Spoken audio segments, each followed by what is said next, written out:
খাদিজা বারবার শুধু আমার আপনার নবীর প্রশংসা করে। বান্ধবীরাও বলে, কি ব্যাপার, তুমি শুধু মুহাম্মাদের এত প্রশংসা করো কেন? তোমার কি মুহাম্মাদকে পছন্দ হয় নাকি?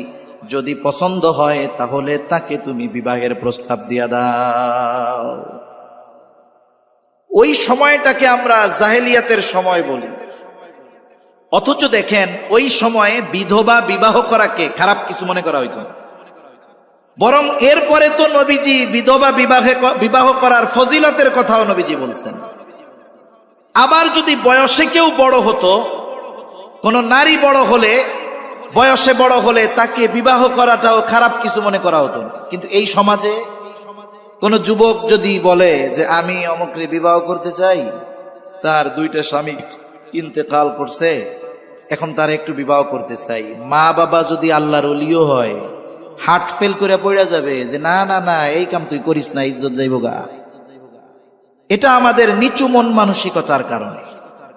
এজন্য ওই সময়ও বিধবা বিবাহ করা খারাপ কোনো কিছু ছিল না।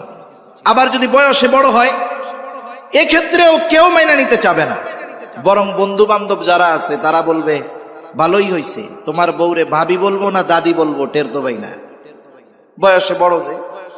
আবার যদি বাচ্চা কাচ্চা কোনো থাকে, তাইলে বলবে যাক, খালি বউ পাও নাই, সাথে একটা ফিরিও পেয়ে গেছে।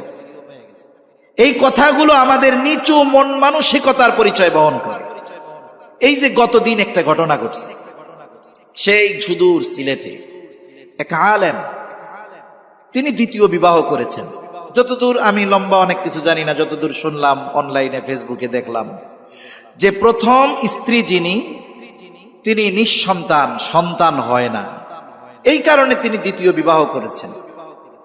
এই 2য় বিবাহ করার কারণে প্রথম স্ত্রী স্বামীর উপরে এতটা রাগান্বিত হয়েছে, রাতের বেলায় তাকে অচেতন হওয়ার জন্য কিছু খাওয়াই দিছেন খাবারের সাথে।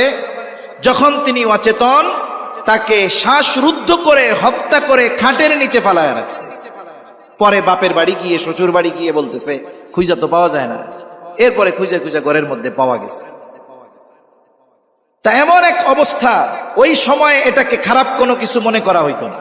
আর খাদিজার চরিত্রের সৌন্দর্যের ব্যাপারে তো আরবের মানুষই বলছে তিনি তাহেরা, পুত পবিত্রা।